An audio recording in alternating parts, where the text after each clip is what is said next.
now, and every visual. Oh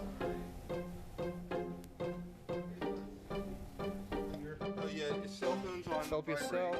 That somehow looks. You're not supposed to yell into the microphone. Okay, we're all set now, right? Are we all set to go? Theoretically. All right.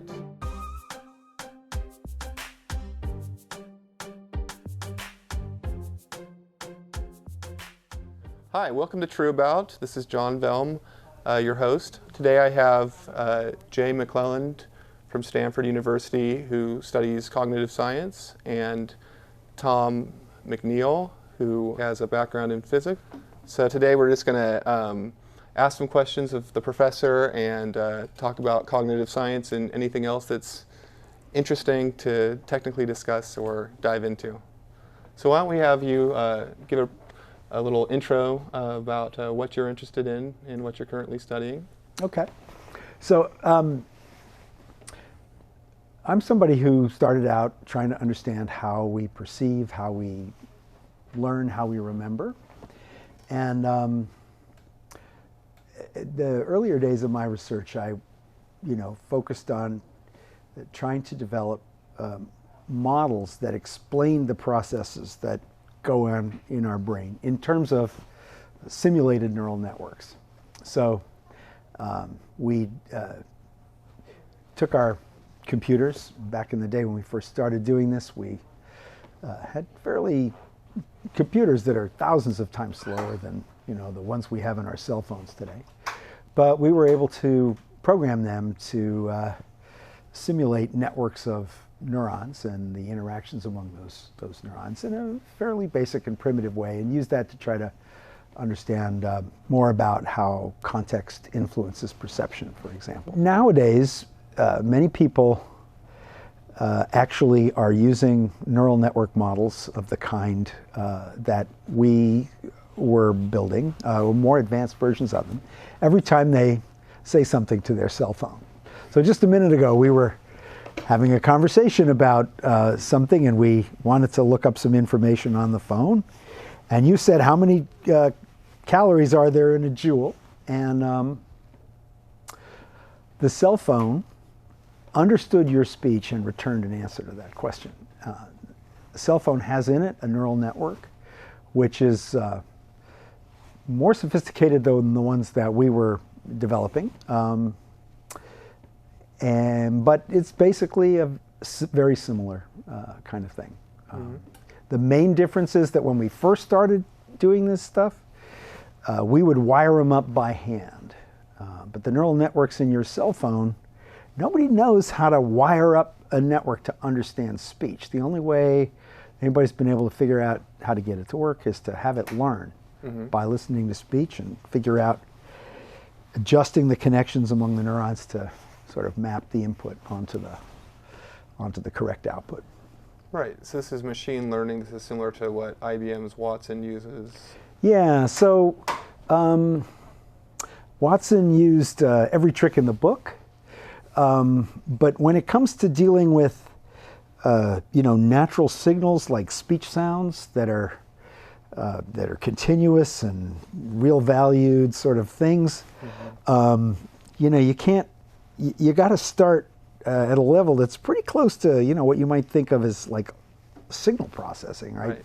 Dealing with electrical signals, but there are complications there. There are sort of what we call nonlinear interactions. You can't just like add things up all the time. Sometimes you got to multiply two things together. And what the neural network does is it figures out which things to add, which things to multiply, exactly how much to add in the product of these two things to get the whole thing to come out exactly right. And so it's all going on down there at the level of figuring out exactly how to combine the signals over many sort of layers in order to get from the raw input signal to the right answer. Something interesting that I noticed, I've been using Google Voice, voice to text for a while now since I got an Android phone. And it's learned my voice, definitely. It does a pretty good job. And what I noticed, the interesting thing is you can see sometimes it'll print out two words and then go back and correct them based on, I think, context. It kind of like first match based on sound, Yeah. and then think about similar sounds and Right. compare context. And it's pretty amazing, you know, usually when it does go back, it actually does get the right thing. Not always, but usually it's smart enough to like, okay, this is the most likely word to be paired next Right. to this word and next to the next sound that could be this Right. word. And I guess each sound, when you have a variability, it has some sort of like maybe some sort of accuracy lock. How confident is it in the Right. in the string that it generates from the voice? So, you know, there was an experiment done in the 1970s on that very issue about how context can help you understand sounds. And for a long time, people have understood that if the context comes before the word, then you have a lot to go on when you hear something. But this experiment I'm thinking of was one in which the scientist who did the experiment, he took somebody speaking a word, and then he removed a sound at the beginning of one of the words and replaced it with white noise. So there was no actual spoken sound there. There was just the white noise. Mm-hmm. And the rest of the word was eel. Okay, so you heard eel. That was the actual stimulus that came in. But after that, there would be a phrase, and if the phrase was of the wagon, you would hear wheel of the wagon, and if it was of the shoe, you'd hear heel of the shoe, and if it was of the Interesting. emotion, you'd hear feel of the emotion, you know. And so, just like in your cell phone, the context that comes Right. afterwards sometimes helps the human mind figure out what the right answer is. So back in the 80s, we were wiring these things up by hand to simulate these effects, and now, you know, machine learning models are actually doing it in real time, virtually, as you're speaking into your cell phone. Right. And when you first created these models, how did you create the models? I mean, you were saying these neural networks, so Yeah. you know, how did you create? Did you do some brain analysis or something like that, or? Well, we studied neuroscience. You know, we read about how neurons work. I took courses when I was an undergraduate that taught me how neurons work. I saw pictures of neurons in books, so I don't know. You know, the image that I visualize whenever I think about a neural network is a image that was drawn by a Spanish microscopist named Santiago Ramón y Cajal at the end of the 19th century, when he first got a really, really good quality microscope. So this was a microscope that I learned recently from a colleague of mine at Stanford, was made by the Zeiss Corporation in the eastern part of Germany, what used to be East Germany, now unified Germany. But that microscope had the ability to remove a lot of distortions that you otherwise get in visualizing things at a very fine scale. So he was able to see individual neurons in a vivid way, better than anybody had ever been able to see them before. And then he drew pictures of these off the microscope, and just of what he saw.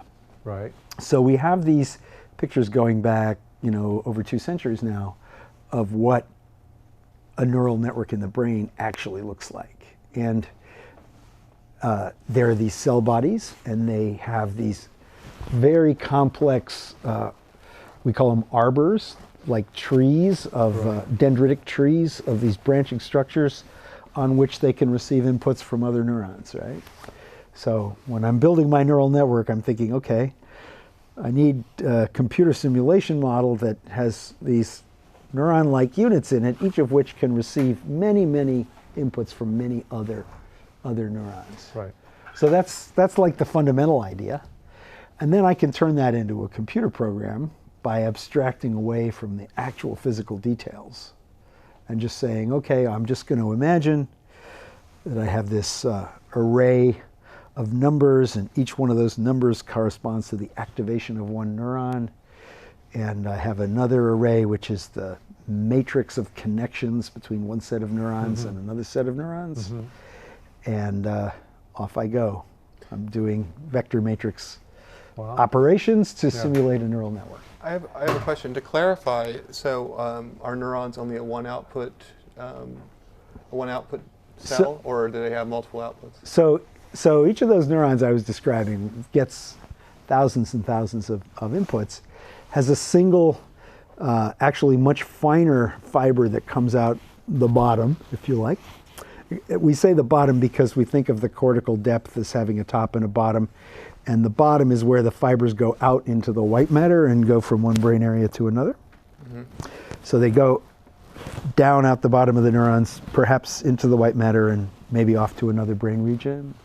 Is the white matter glial? The white matter is the glial insulation that surrounds the tiny little neural fibers themselves.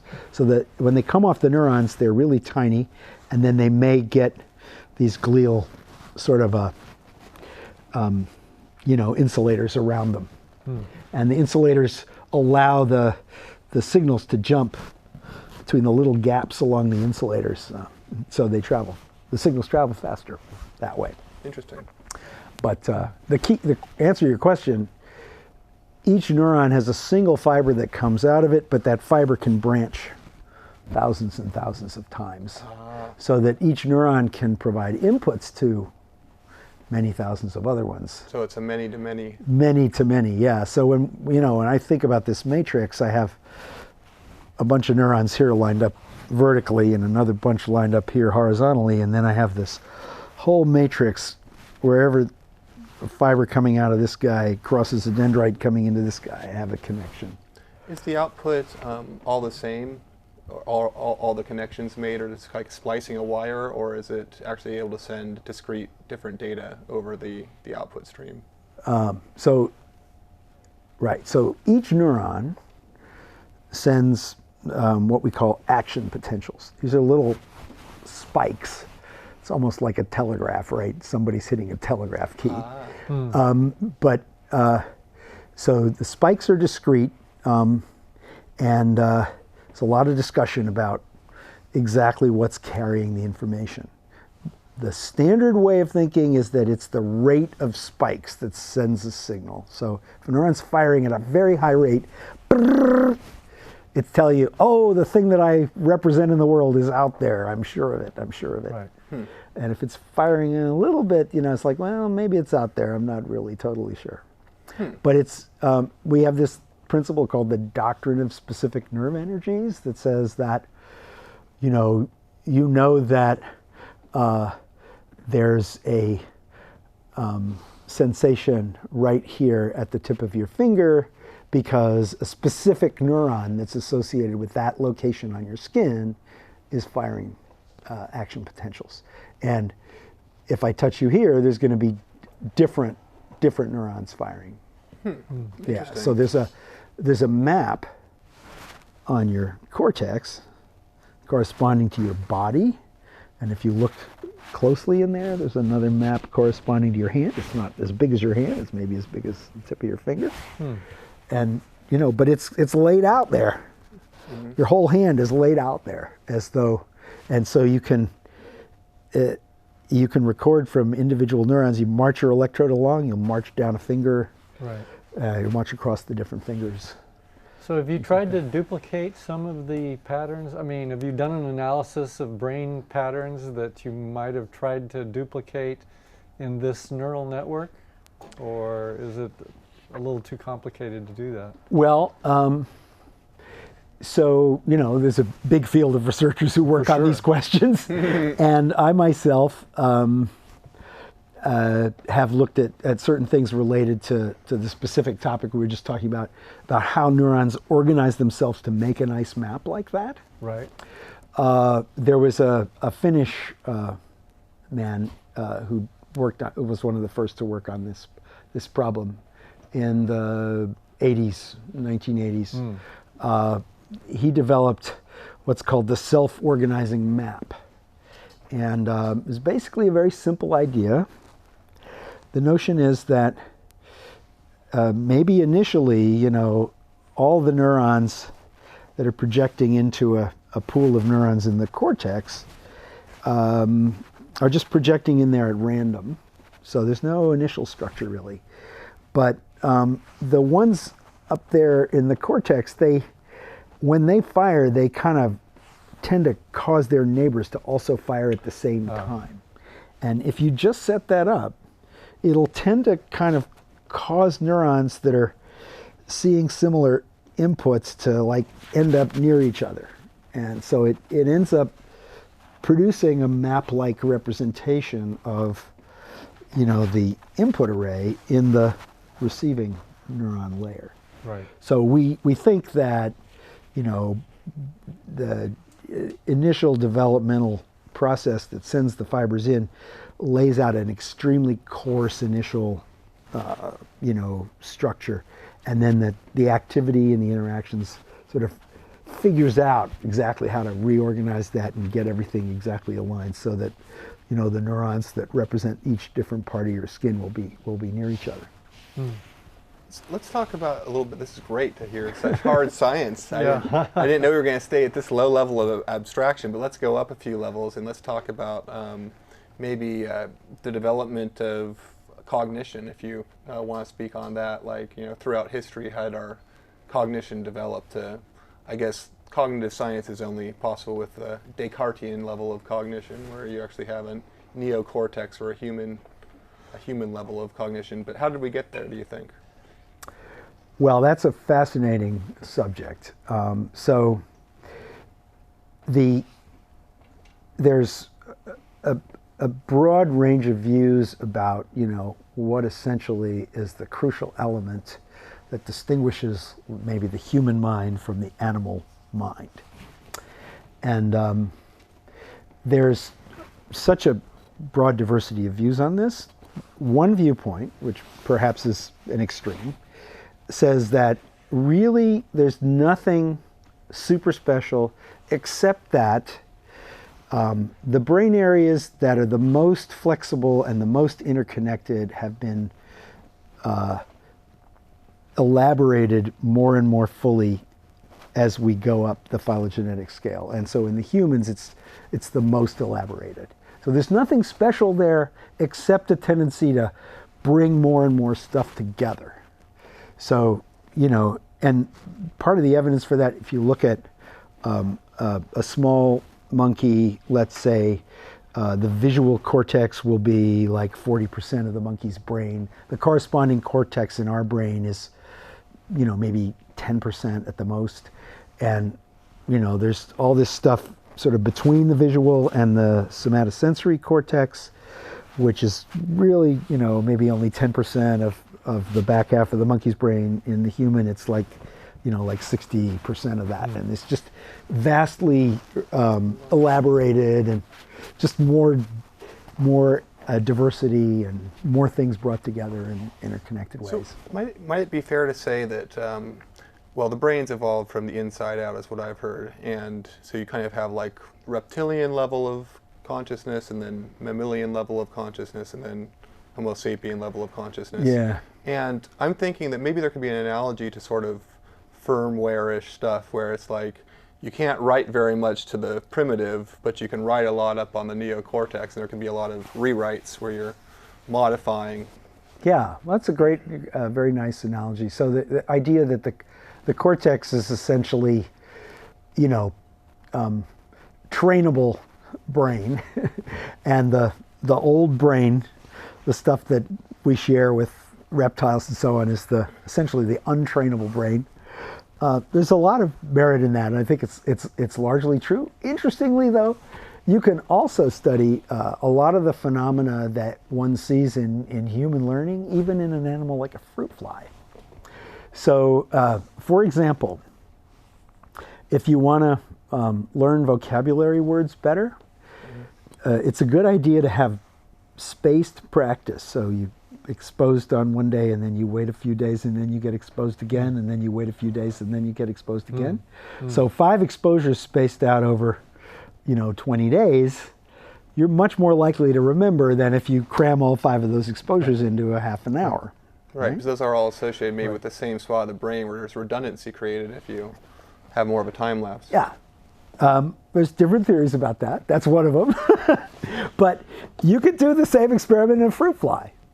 You could expose the fruit fly to an association between an otherwise neutral odor and some, noxious event for fruit flies like electric shock or something like that. And, if you give them 4 exposures within a half an hour and you wait a week, they won't remember it. But if you give them 4 exposures separated by a week each and then you wait a week, they'll still know the answer, yes. right? So, Yes.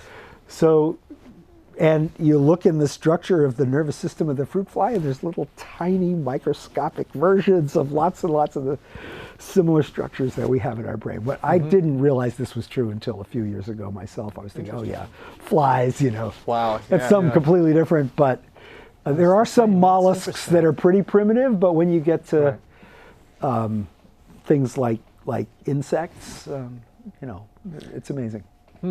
Interesting. So it's not to say that all the flexibility of the human mind is present in the fruit fly by any stretch of the imagination. But they do have to adapt their behavior Yeah, they do. to stimulus, right? That's right. Yeah.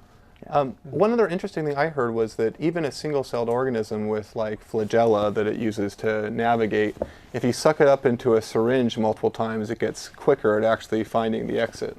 Have you heard anything along those lines, or Actually, that's news to me, but sounds like a great, nice, interesting thing to know about? Yeah, if it's true. So it wouldn't be explained by connections between neurons because it's just one cell. So. Well, I think that it's a fascinating thing to consider the cell as like a little universe in its own, Yes, and how it all does its stuff. Yeah. This is going, lower Yeah. than. Yeah, that's absolutely true. Is I saw an animation, and it was supposedly something from Harvard directing some, visual people, Pixar-ish people to do it, but I'm assuming the Pixar-ish people stayed true to the science, and it shows basically this protein that walks along the cytoskeleton and holds some big vesicle. Yeah. Like foot by foot, like, yeah. and Well, there's stuff going on at that level,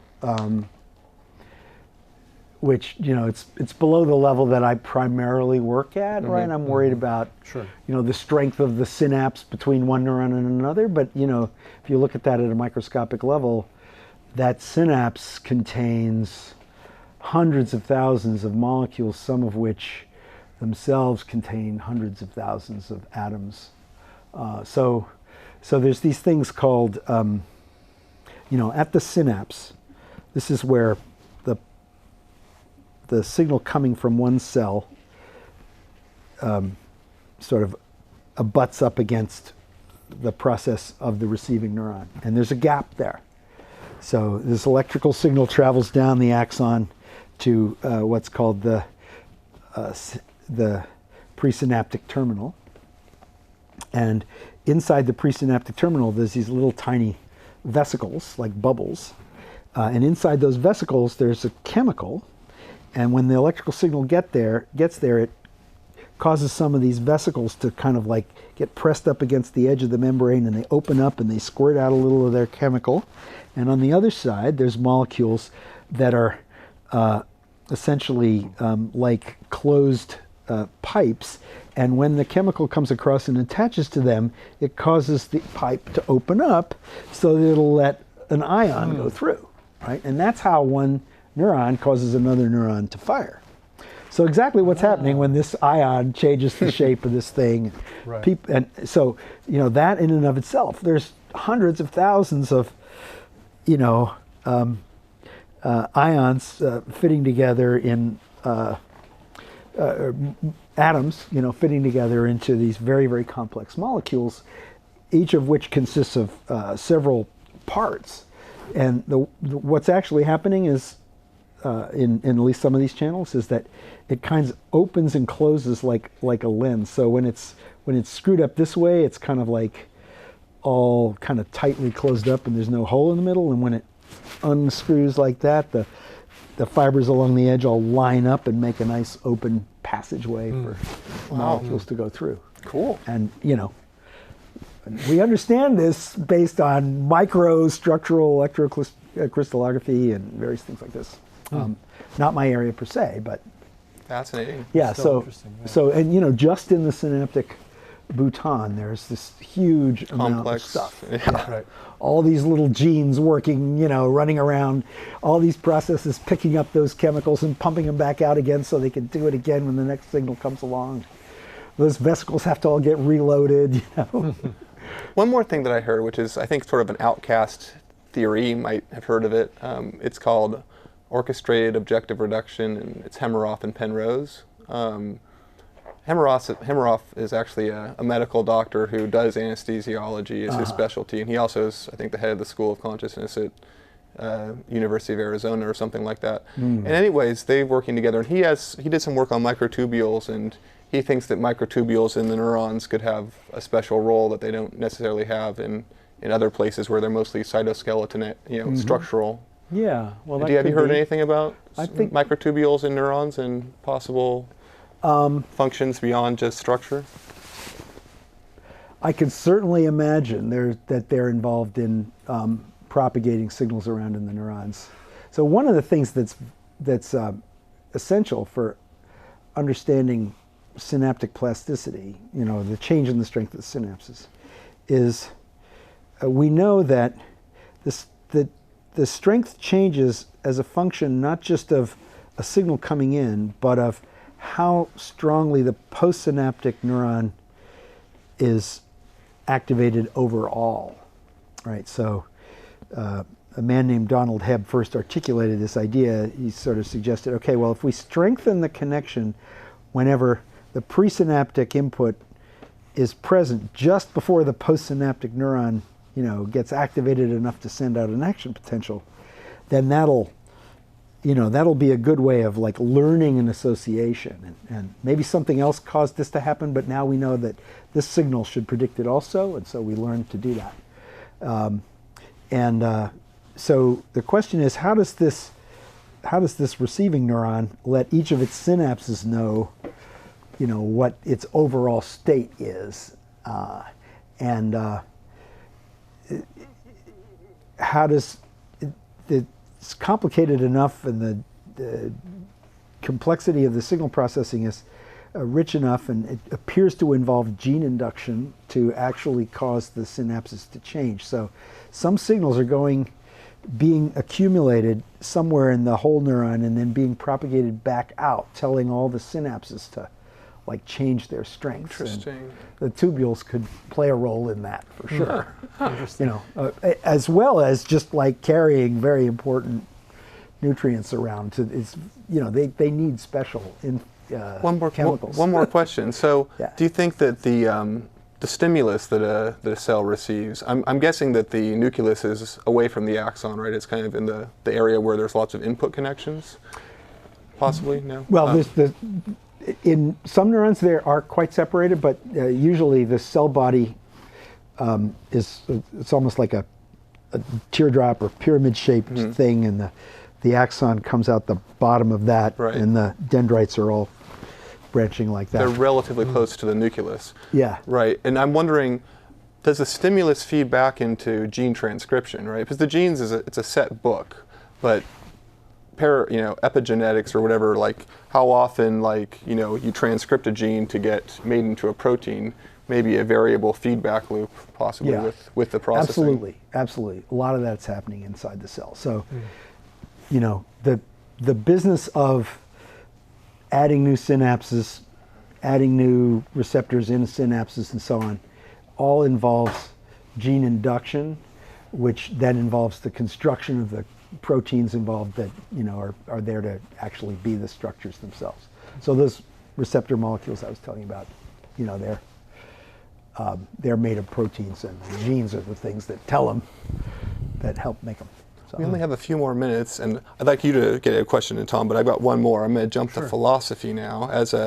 What do you think about free will? I think free will is an essential concept to help organize civilized society. I think I don't actually think it's terribly useful from a scientific point of view, but I do think people need to take responsibility for their own behavior. So you know, if you just say, well, you don't have freedom, you know, you're just the product of all the molecules in your brain, then, you know, that means that you don't have to do anything but lie on the couch and, you know, play with your cell phone. Right, that should automatically move. I mean, come on. On the other Why hand, do I have to work?